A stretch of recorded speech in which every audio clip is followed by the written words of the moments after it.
అందరికీ నమస్కారం.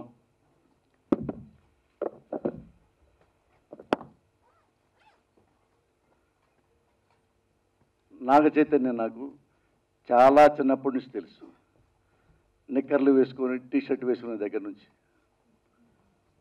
కాకపోతే ఎంత స్లో పాయిజన్ నేను అనుకోలే.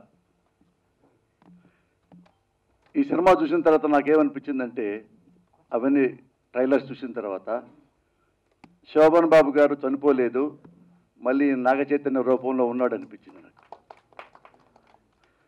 ఎందుకంటే నేను ఆర్టిస్ట్నే, నాగ చైతన్యతో 2-3 సినిమాలు చేశా. ఇంత కామ్గా ఇంత గొప్పగా ఇతను నటిస్తాడా? నాకే ప్రౌడు, జలసి అంటే ఈర్ష్య అన్నీ కలిగినాయి నాగ చైతన్యాన్ని చూస్తుంటే.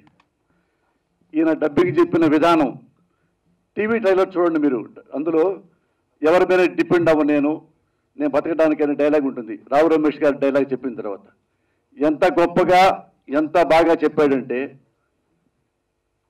డైలాగ్ కింగ్ అని నీకు నేను పేరు ఇవ్వచ్చు బాబు. ఎక్సలెంట్ అంటే చాలా గొప్పగా ఫీల్ అవుతున్నా. ఎందుకంటే నాగ చైతన్య చాలా మంచివాడు అని నాకు తెలుసు, చాలా గొప్ప నటుడు అని ఈ సినిమాతో నేను తెలుసుకున్నా బాబు. అంటే మంచి క్యారెక్టర్లు పడక అలాగే నటిస్తున్నాడు, మంచి క్యారెక్టర్ పడితే ఏమైనా చేస్తాడు అనేది ఈ సినిమాతో ప్రూవ్ అయింది. నీ గురించి ఇంకా ఎక్కువ చెప్తే నీకు దిష్టి తగిలేదు బాబు. ఈ సంబంధం గురించి మనం నేనే ప్రత్యేకంగా ఆమెకి నేను సర్టిఫికేట్ ఇవ్వక్కర్లా. సమంత, నీకు సర్టిఫికేట్ కావాలా? Above all Shiva Nirvana. శివ, రాఘవేంద్ర గారు రిటైర్ అయిపోయారు, నువ్వే ఆ ప్లేస్లోకి వచ్చావు.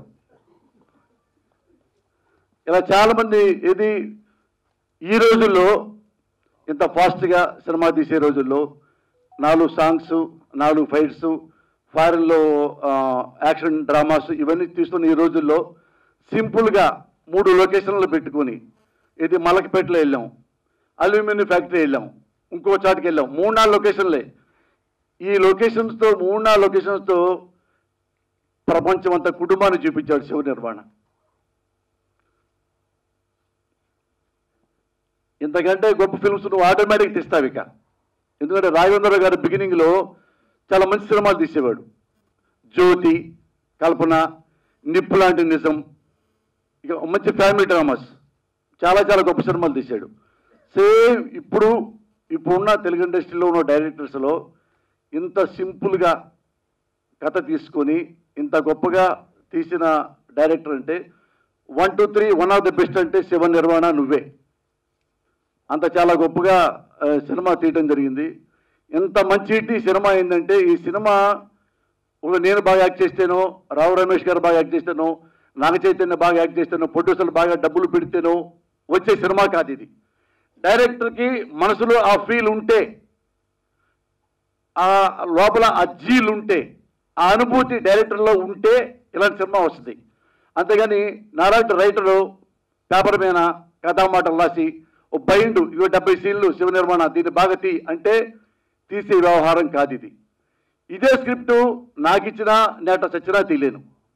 ఆ ఫీల్ ఓన్గా మనసులో నువ్వు ఫీల్ అవుతుండాలా. హీరో ఎలా తాపత్రయపడుతున్నాడు, హీరోయిన్ ఎలా సఫర్ అవుతుంది, అల్లుడు మామ ఎలా కోపడుతున్నాడు, నాన్న ఎలా దాన్ని సమర్థించుకుంటున్నాడు, ఇన్ని వేరియేషన్స్ ఒక డైరెక్టరు ఎవడి పాత్ర వేసినా గొప్పగా నటించే అవకాశం వచ్చింది. కాకపోతే అదృష్టం నాకు వచ్చింది, రావు రమేష్కి వచ్చింది ఆ పాత్రలు. ఈ పాత్రలు ఆయన ఎవరితో చేయించినా కానీ ఇంతే బాగా పేరు వస్తుంది. అంత గొప్ప అనుభూతితో సినిమా తీయగలిగిన డైరెక్టరు శివ నిర్వాణ. శివ, ఇలాంటి మంచి ఫిల్మ్స్ తీస్తూ ఉండు. God bless you. Thank you very much.